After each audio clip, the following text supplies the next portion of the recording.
Hey friend, welcome to Meadow Homestead. My name is Melissa if you're new here. We're going to spend the rest of the afternoon here at the farm. We got a few things that we want to take care of. We're going to plant 100 strawberry plants today, and we also need to finish working on this chicken coop. I'm going to turn you around here so that you can see the progress that we've made. So here is the chicken coop. You can see over here is the old run and the new run that we're building. I will do a video kind of start to finish on how we've built this. We still have another section that's going to go out here, but we had to get to a stopping point so that they had a place to go overnight. So this is what it's looking like. It's already so much bigger than it was and a ton better for them. As you can see, this is the old chicken run. It's just beaten to pieces. It did not fare well through the winter. So this will just be going to the dump. It's not even salvageable to give away to anybody. And we're gonna continue building this run out. So this first 12 feet is covered. We're gonna put metal roofing on the top, and then we'll have another 12 feet that is just open on top. We'll of course put like chicken wire on top. We're gonna do some boards running across so that it has something to lay on and be attached to. But so far it's already looking so much better, and it is such a better space for our chickens. Now my husband, he's over here with the tractor getting the plow on.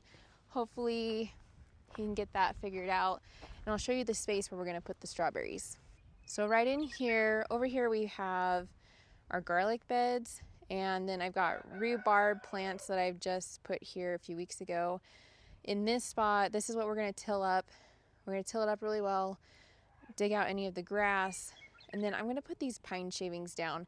I don't have any straw to put down, but I've heard pine shavings will work pretty well. So we're going to do the pine shavings, and then we'll plant the 100 strawberry plants in here. I'll show you what they look like. We just got, they're the Fort Laramie bare root strawberries. They do really well in our area, and I just got them from Gurney's, and I got 100 of them. I'll show you what our garlic is looking like. It's already getting pretty tall and looking very healthy, and so pretty excited about that. I don't think this pineapple mint is going to come back. I see no signs of life, so we'll probably rip this out and do something differently there. But our chives, I think these are garlic chives, they're doing really well and coming up. Over here we have more garlic. And then these are my lavender plants, and they are showing signs of new growth and greenage, so that's pretty exciting. I do need to come in here and pull some weeds, but that is a project for another day. Today we have maybe 2 to 3 more hours of sunlight. I'm not even sure what time it is actually, but our goal is to get more chicken wire secured on this run for the evening, just because we're headed into the week and we get really busy, and so we won't be able to work on this very much. Plus it's supposed to rain, which means less time outdoors. And so yeah, let's get planting while my husband finishes this, and as soon as he comes in with the plow, we'll be ready to go. Despite our best efforts, we were not able to get the plow attached to the tractor. We needed a crowbar to assist us in doing that, and we didn't have one. So the next day I came up here with my broad fork. I love this tool. It makes breaking up the soil really easy. This helped lift all of the roots up out of our hard clay soil for me, and then I was able to take a rototiller to it. This just ensured that I could get down deep and to make sure I got as many roots out as possible, so that hopefully I don't have a ton of regrowth of grass and weeds and the like. I typically don't like to use my tiller in my garden spaces. I've had this tiller for a long time, And I usually only break it out when I am trying to create new garden spaces that are manageable with this small tiller. I typically like to go the no-till route, which essentially means you're not disturbing the soil ever, so that you're therefore not disturbing the microbes and other organisms in the soil, worms, and the like. This just creates a better ecosystem in the soil and better soil health overall.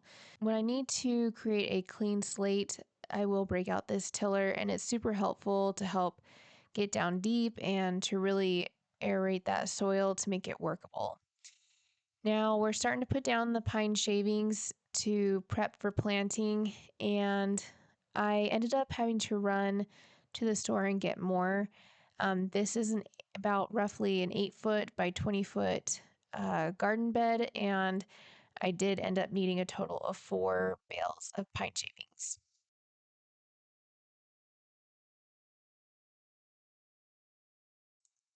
At the time of this recording, it was about mid May, and a lot has happened since then. And I'm hoping that here shortly I can share with you kind of a mid June garden tour, garden update, if you will, to share with you how things have progressed and what all we've gotten planted in the garden. Also, if you notice in the background there, those are the pieces to our high tunnel. And we needed to have the ground excavated so that it was flattened out a little bit, um, to ensure a level ground for that high tunnel. And that was done just last week. So, here shortly, we'll be able to share with you getting that high tunnel put up and ready for planting.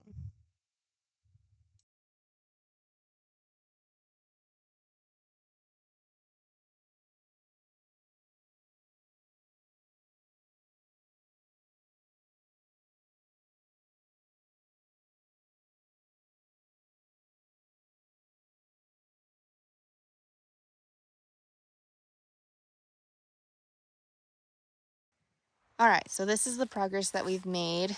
It's kind of hard to tell what's going on here, but basically we tilled up this whole patch. I tilled it a couple times.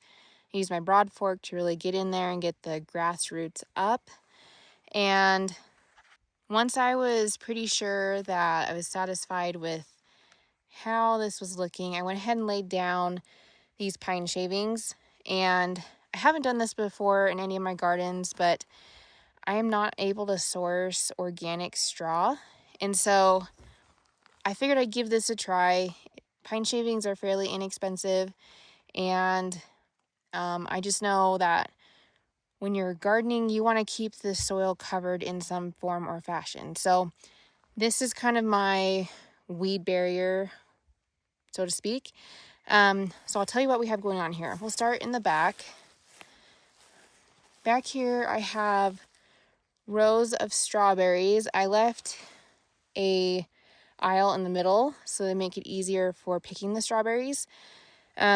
This is what 100 strawberries looks like, and I planted them about 6 inches apart, and then the rows are about a foot apart.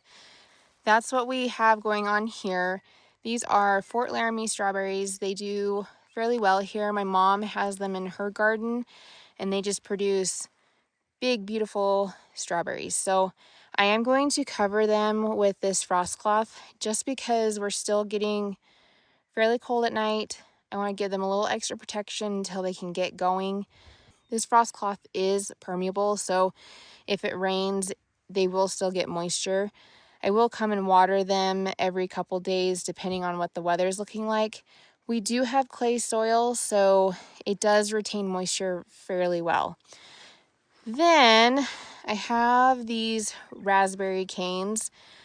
This is the first time that I've planted bare root raspberries. I do have 2 different types. On this side, I have Ann raspberries. I'll put pictures up on the screen here. They're more of like a golden color raspberry, so I'm super excited about that. They're supposed to be fairly sweet. And then on this side, I have Heritage. My mom has Heritage in her garden, and they produce a lot. So I am hopeful for these. So we got our strawberries planted, got our raspberries planted, our garlic is doing amazing, and we have all of our high tunnel parts over here. So I'm excited for that. We do need to get this ground leveled before we can put this high tunnel up.